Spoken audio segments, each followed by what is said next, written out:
عمران خان صاحب سے ملاقات بھی کر کے آئے ہیں. آپ کا پی ایس سی کا معاملہ کو ضرورت سے زیادہ ہی پھنسا ہوا ہے. سمجھ نہیں آتی کہ تحریک انصاف کے اندر کے لوگ کیا کہہ رہے ہیں اور باہر کے لوگ کیا کہہ رہے ہیں. لیکن اس سے پہلے میں اس پہ جاؤں, آج ایک اور چیز جو خبروں کی بڑی زینت بنی ہوئی ہے. آپ 15-16 سال خود جج چکے رہے ہیں. مریم نواز شریف صاحبہ نے جو پولیس کی پریڈ جو پاسنگ آؤٹ سیریمنی تھی اس میں یونیفارم پہنا پولیس کا. یہ اس پر بڑی بحث شروع ہو گئی ہے. میاں نواز شریف صاحب اس طرح کا یونیفارم پہلے پہن چکے ہیں.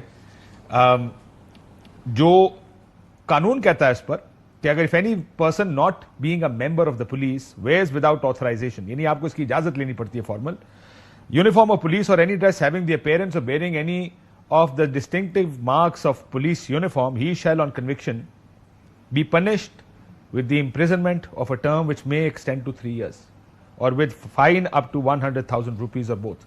یعنی 3 سال تک کی سزا دی جا سکتی ہے, 1 لاکھ روپے تک کا جرمانہ کیا جا سکتا ہے اگر آپ بغیر اجازت, بغیر آتھرائزیشن یعنی منظوری کے یہ یونیفارم پہنے.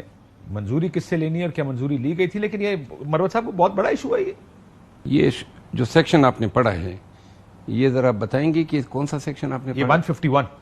اچھا, میں آپ کو گزارش کروں کہ یہ بغیر آتھورائزیشن کی بات تو تب آتی ہے نا کہ کوئی شخص ویلڈلی یونیفارم پہن سکے. روزانہ اخباروں میں ہم دیکھتے ہیں کہ جی جیلی پولیس کی وردی پہنی ہوئی ہے, لوگ پکڑے گئے اور ان کو گرفتار کیا گیا. یونیفارم جو ہے, یونیفارم یعنی جو کوئی بھی فورس جو کہ یونیفارم کی ہوتی ہے ان کے اپنے قوانین ہوتے ہیں. تعزیرات پاکستان میں ایک دفعہ ہے 419 کا, اس کو اردو میں کہتے ہیں تلبیس شخصی, یعنی آپ وہ نہیں ہوتے ہیں جو آپ جتاتے ہیں, امپرسنیٹ کرنا, امپرسونیشن. تو لہذا محترمہ نے جو آج پولیس کی یونیفارم پہنی ہے, 2 باتیں اس پہ میں گزارش کروں گا. پہلی بات تو یہ ہے کہ یہ پنجاب پولیس کے ساتھ سالیڈیرٹی کیا باول نگر کے واقعے پہ کر رہی ہے وردی پہن کے, یا یہ پاکستان تحریک انصاف کے خلاف جو استعمال ہوئی ہے 21 اپریل کو اور اس سے پہلے 2 سالوں میں جو انہوں نے خواتین کے بالخصوص حقوق پامال کیے, لوگوں کے گھروں کے چار دیواری کا تقدس پامال کیا, 2 سالوں میں جو صوبے میں رائج فستائیت اور ظلم ہے, کیا اس پہ شاباشی دینے کے لیے اس پولیس کے ساتھ یہ کڑی ہوئی ہے اور یہ یونیفارم پہن کے میسج انڈر لائن کیا ہے؟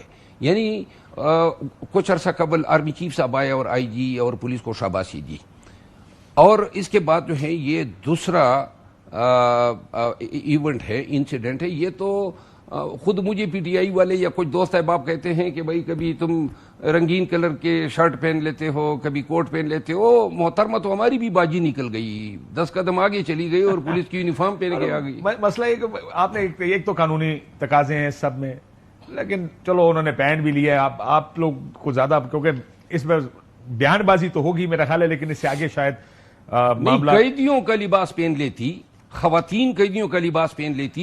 کوٹ لکھپت جیل گئی تھی تو وہاں پہ خواتین کے ساتھ کوئی سالیڈیرٹی. میں نے ایک انڈین فلم میں سنا تھا, پولیس کا ایک افسر اپنے جوانوں کو کہہ رہا ہوتا, کہتا ہے یہ جو تم نے پہنے ہوئے ہیں بلے, یہ پہننے کا اختیار ملک کے وزیر اعظم اور صدر کو بھی نہیں, یعنی اختیار ہی نہیں ہے ان کو یہ پہننے کا, کیونکہ یہ لا انفورسمنٹ کا ہوتا ہے. لیکن چلیں یہ اب ایک یہ بھی جو محترمہ کی جو وزیر اطلاعات ہیں انہوں نے ٹک ٹاک بنانے کے لیے مشورہ دیا ہوگا کہ تصویر بنے گی اور پھر تصویر جو ہے وائرل ہونا تھا, اچھی تصویر ہو گئی نا. کیا چاہتے ہیں آپ, جان لیں گے بیچاری کی.